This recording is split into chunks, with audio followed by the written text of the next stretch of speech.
체온이 떨어지게 되면 우리 몸 안에 대사 능력이 떨어지고 결국 몸 안에 만성 염증이 생겨나는 출발점이기 때문에 체온을 유지하는 습관을 들이는 것은 꼭 강조드리고 싶고요. 채소의 왕이다라는 명칭을 줬는데 혈관 내 염증을 없애주는데 매우 뛰어난 능력이 있고요. 특히 현대인들한테 매우 문제가 되는 중금속이라든가 환경 독소를 배출하는 능력도 확인이 되고 있죠. 몸은 독소가 쌓이게 되면 불편한 신호를 보내게 되죠. 대표적인 것은 몸속 염증 싹 사라지게 하는 습관에는 무엇이 있나요?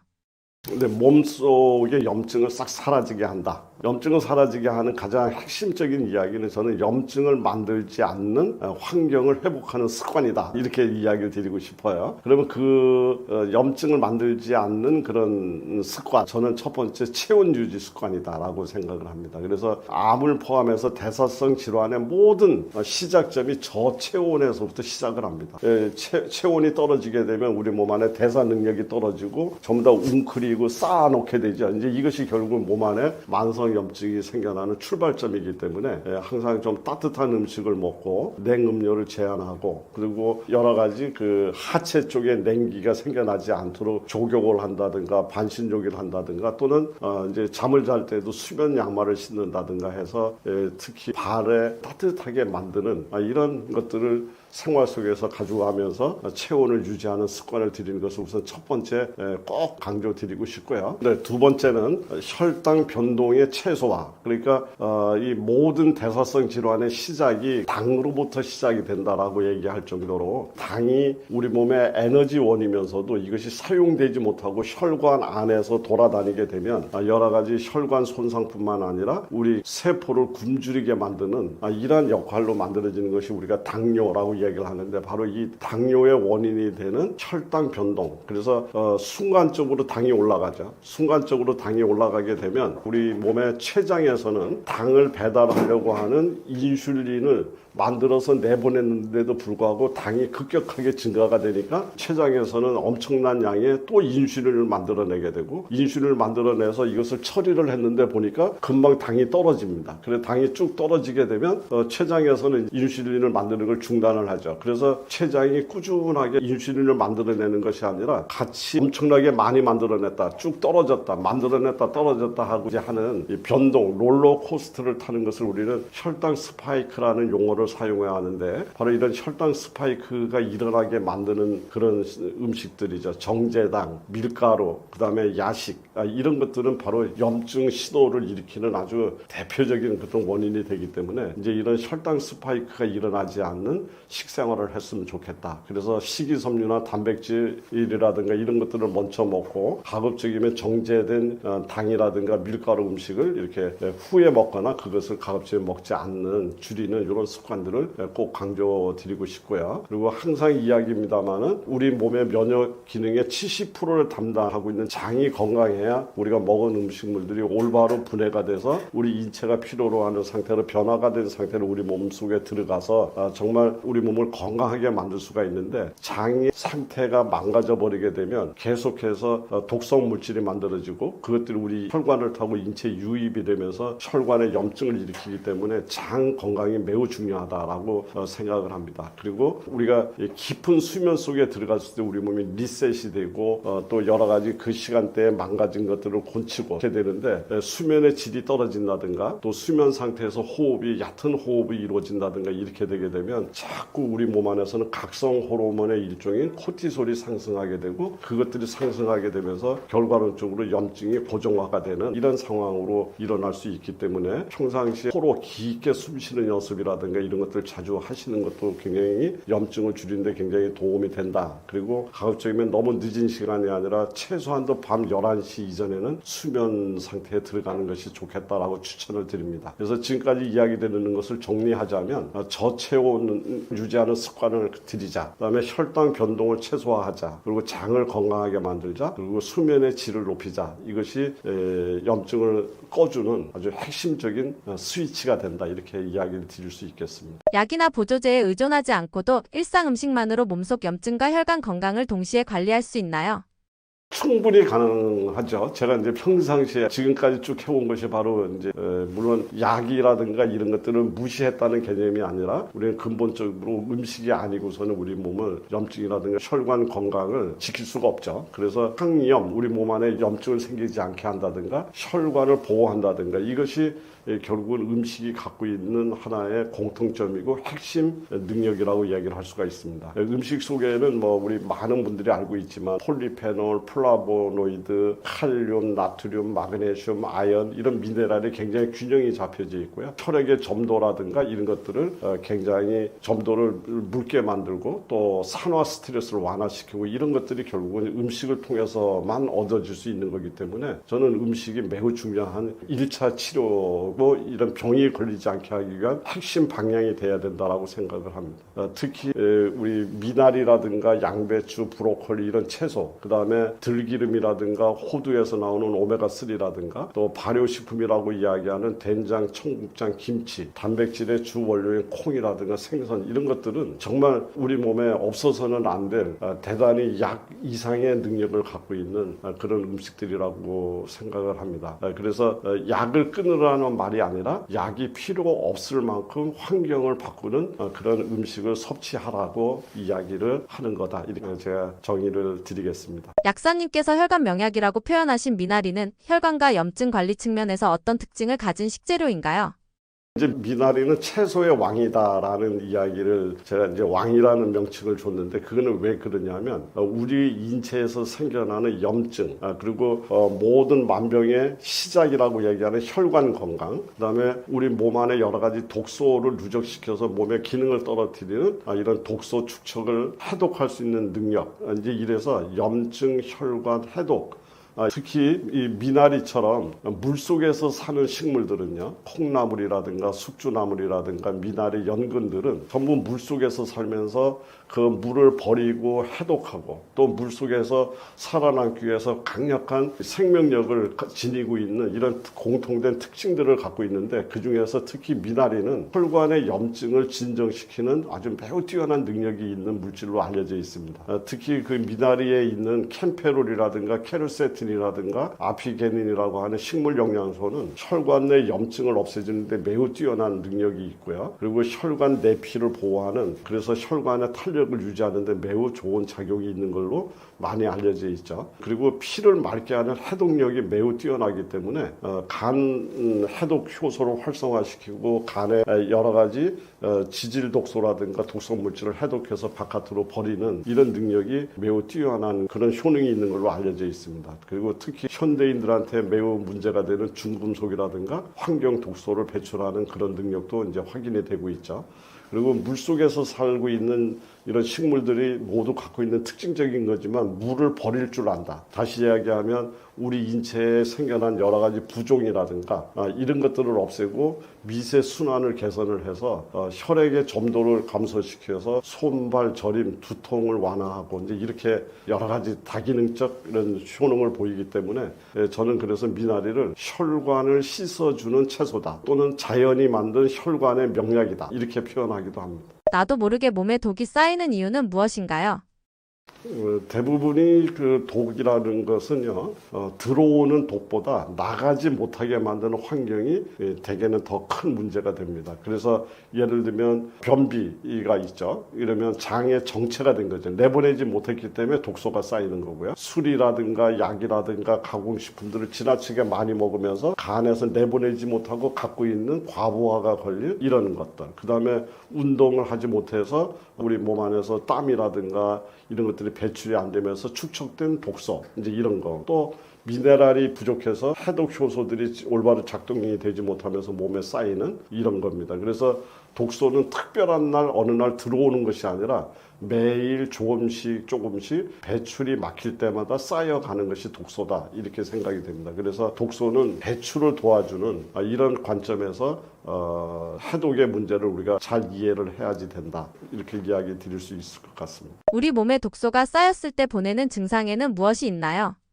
몸은 독소가 쌓이게 되면 이제 불편한 신호를 보내게 되죠. 불편한 신호의 대표적인 것은 이유 없이 너무 피로하다. 요즘에 이렇게 내 몸이 피로할까? 이제 이런 거라든가, 머리가 굉장히 안 맞는 모자를 쓴 것처럼 무거운 두중감을 느낀다든가, 그리고 피부에 자꾸 여러 가지 트러블이 일어나는 거죠. 피부에 염증이 일어나고, 그다음 피부가 여기저기가 자꾸 가렵고, 그리고 또 소화가 잘 안 된다든가, 가스, 복부 팽만, 손발이 붓는다든가, 관절이 뻣뻣하다든가, 집중력이 떨어진다든가, 기분이 굉장히 우울하고 기복이 심하다든가, 이런 것들은 병이 생겼다는 것이 아니라요. 병이 아니라 해독이 막혔다는 경고다. 이렇게 이제 이해하시면 될 것 같습니다. 그러니까 항상 이런 단계에서 이 문제를 잘 해독을 해서 풀어버리게 되면 이게 더 이상 병으로 발전이 안 되는데, 이것을 무시해버리고 어떤 올바른 해독 시스템을 가동하지 못하게 되면 결국은 이것이 발전이 돼서 여러 가지 만성 질환으로 이제 연결돼 가는 고리가 된다, 이렇게 볼 수 있습니다. 해독 주스가 몸의 독소를 빼는데 정말 효과적인가요?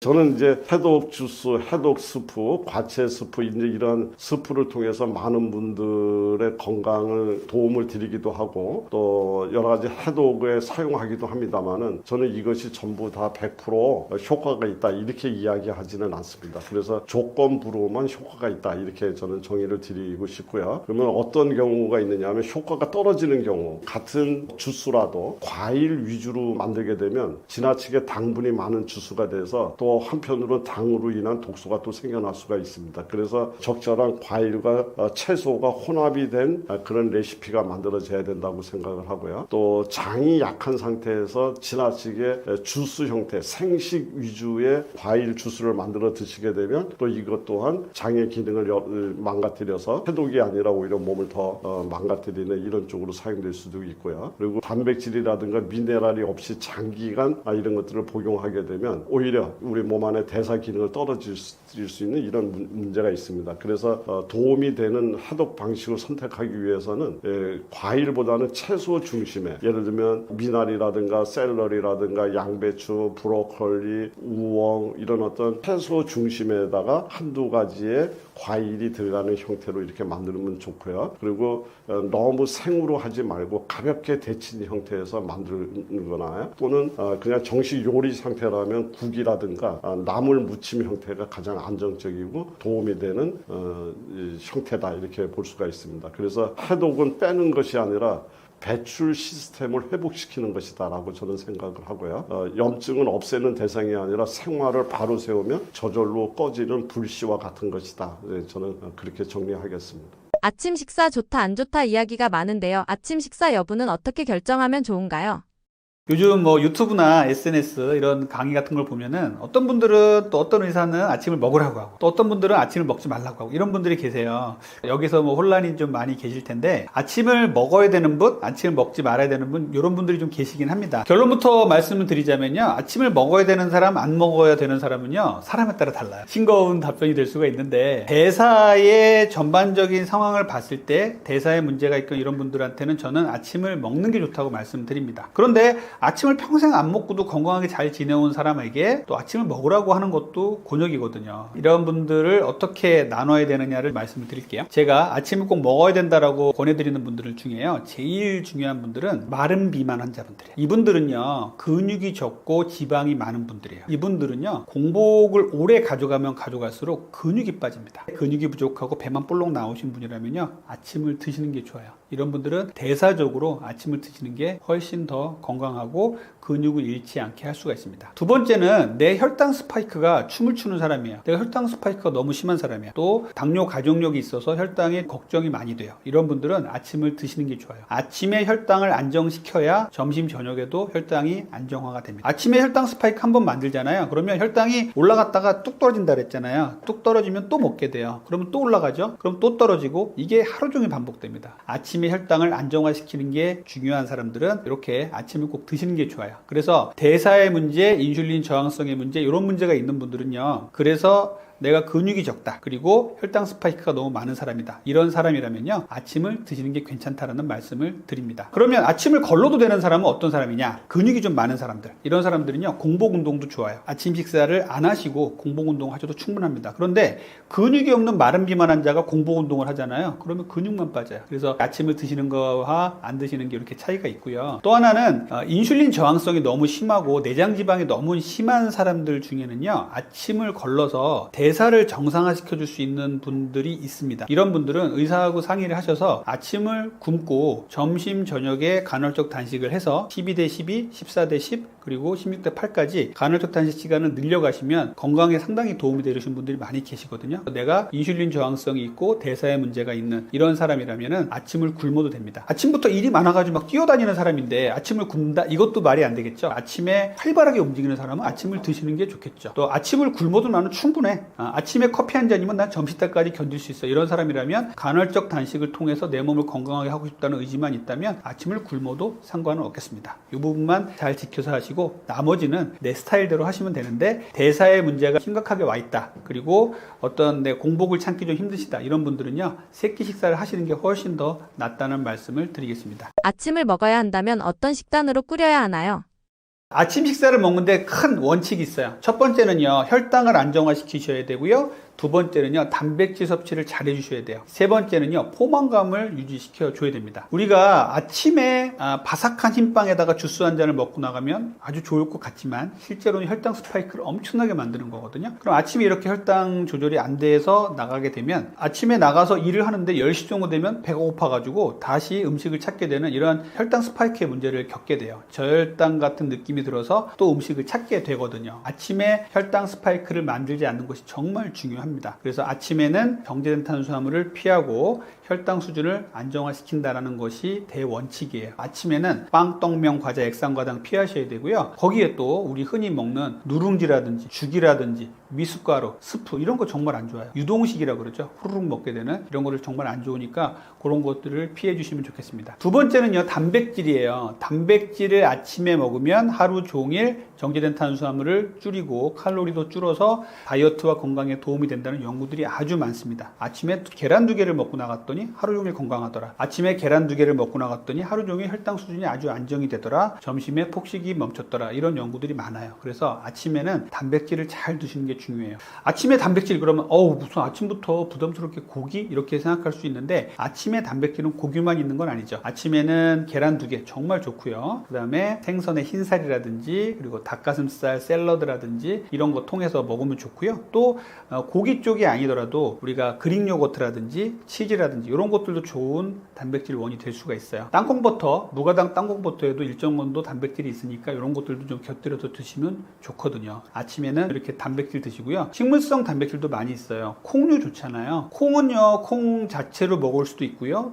콩 자체로 대두 요리를 해서 먹을 수도 있죠. 두부 너무너무 좋습니다. 두부는 일반 콩보다 흡수력이 훨씬 좋아요. 그리고 뭐 청국장이라든지 낫또, 비지라든지 그리고 무가당 두유 같은 것들은 잘 만들어진 것들이 있다면 잘 찾아서 드시면 좋겠고요. 그리고 견과류라든지 그리고 시금치, 호박씨 같은 것들은 아주 좋은 단백질 보급원이 될 수가 있어요.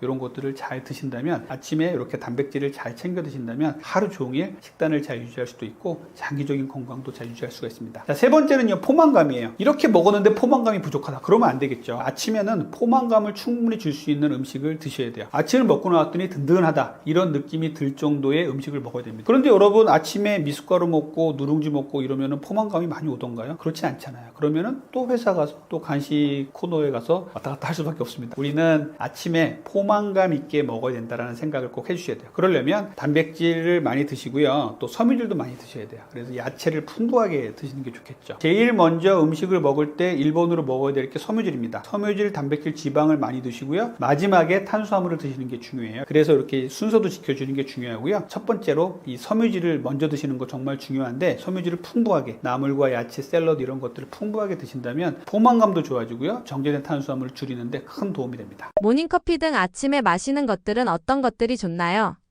아침에 마시는 것에 대한 논란이 상당히 많습니다. 그래서 저도 아침 공복에 이거 먹지 마세요, 이거 드세요라고 이렇게 많이 올려놓은 것들이 많이 있습니다. 아침 공복이라는 것들은요, 대사적으로 상당히 독특한 시간이에요. 아침 공복에는요, 밤새 우리가 이제 아무것도 안 먹고 잠을 자잖아요. 그러면 포도당이 안 들어오니까 포도당 레벨도 잔잔하고 인슐린 레벨도 잔잔합니다. 이런 상태에서 아침에 아주 단맛이 나는 부드러운 음식, 유동식이라 그러죠. 후루룩 먹는 이런 것들을 먹는다면 어떻게 될까요? 혈당이 정말 빠르게 올라갑니다. 이렇게 공복이라는 건요, 아침에 어떤 음식을 받아들이기 아주 좋은 상태예요. 그 음식을 내 몸에 아주 흡수를 잘해서 내 몸으로 잘 흡수되게 만들 수 있는 조건이 형성된 시간이라는 거죠. 그래서 아침에 먹는 음식이 더더욱 중요한 겁니다. 커피의 말씀을 좀 드릴게요. 아침에 일어나서 다른 거 안 먹고 커피부터 먹는 분들이 계세요. 이거 정말 안 좋거든요. 오전에 커피 한 잔 먹는 거 상관없습니다. 그런데 아침 공복에 먹는 커피는요, 독이 될 수 있어요. 왜냐하면은 아침에 우리의 위는요, 이제 비어있는 상태고, 또 이제 대사적으로도 인슐린과 포도당 레벨이 잔잔하다고 말씀드렸잖아요. 그런데 아침은요, 우리 교감신경이 이제 점점점 깨어나는 시간이에요. 우리가 잠을 자다가 아침에 깨어나는 데 있어서 코르티졸이라든지 교감신경이 흥분을 합니다. 그래서 우리 몸을 흥분을 시켜서 잠을 깨우게 돼요. 이 흥분이 안 되면요, 아침에 일어나도 멍하게 되는 겁니다. 그래서 잠을 못 깨우기 때문에 아침에 교감신경과 이제 코르티졸이 쭉 올라간단 말이에요. 그런데 거기다가 공복에 커피를 퍼부었어요. 그러면 어떻게 되냐면은 정신이 깬다고 느끼겠지만 정신을 깨우는 게 아니라 거의 폭발 수준이 됩니다. 갑자기 교감신경이 확 항진이 되면서 혈당도 올라가고요, 그 다음에 맥박수도 올라가고 혈압도 올라갑니다. 이렇게 아침 공복에 커피를 먹는 습관을 가지신 분들은요, 절대 저는 고치라고 말씀을 드리고 싶어요.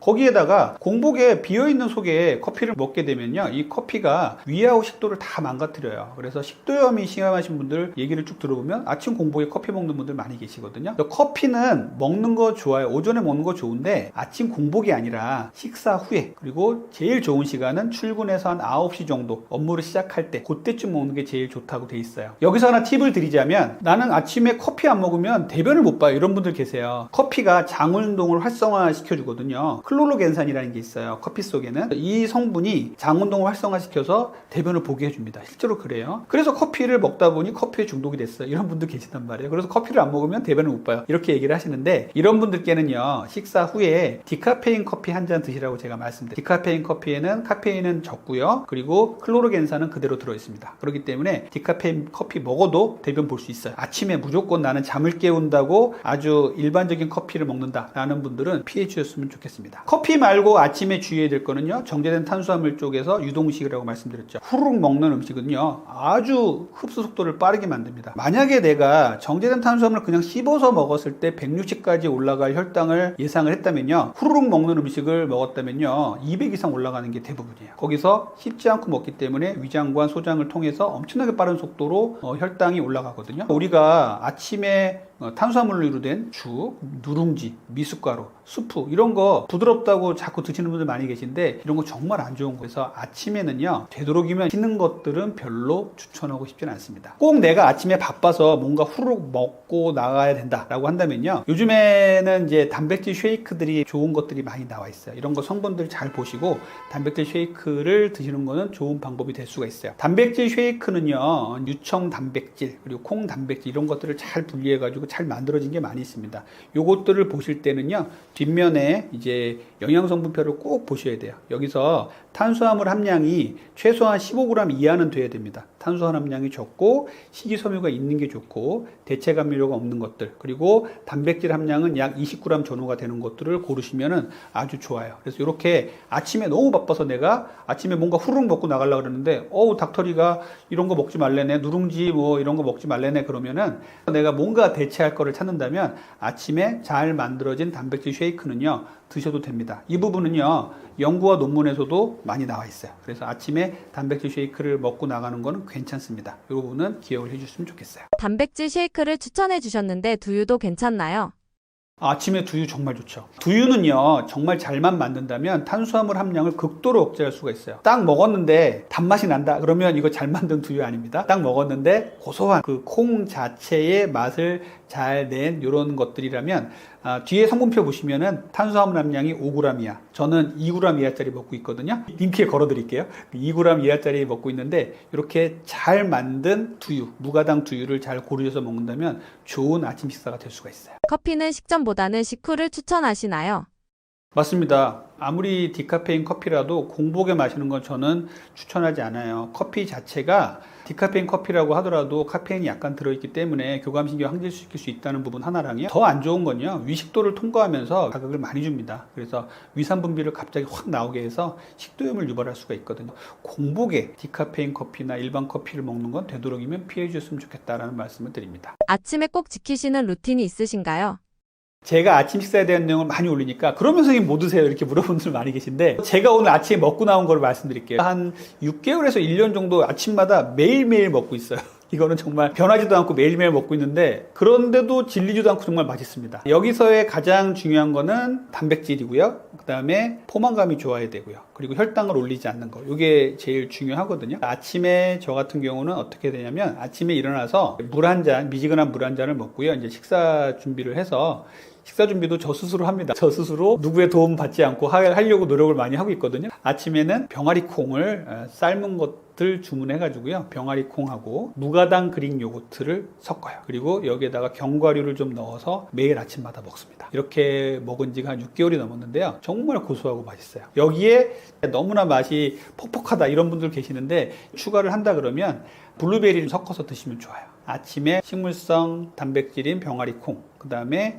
동물성 단백질인 그릭 요거트 이런 것들을 같이 섞으면서 또 풍부한 항산화 물질이 많이 섞여 있는 과일인 블루베리를 먹으면 혈당도 올라가지도 않고요. 포만감이 정말 많이 들어요. 그래서 점심때까지 아무 생각이 안 납니다. 먹을 생각이 아무 생각이 안 나요. 그래서 아침엔 이렇게 먹고 있고요. 그렇게 먹은 뒤에 저도 디카페인 커피를 한 잔 합니다. 그러고 나서 조금 있다가 이제 신호가 오면 화장실도 가고 이렇게 되거든요. 이렇게 아침에 먹는 이 루틴을 스스로 잘 만들어 주신다면 아침을 보다 건강하고 혈당 조절도 잘 되고 다이어트도 잘 되는 아침을 만들 수가 있습니다. 안녕하세요.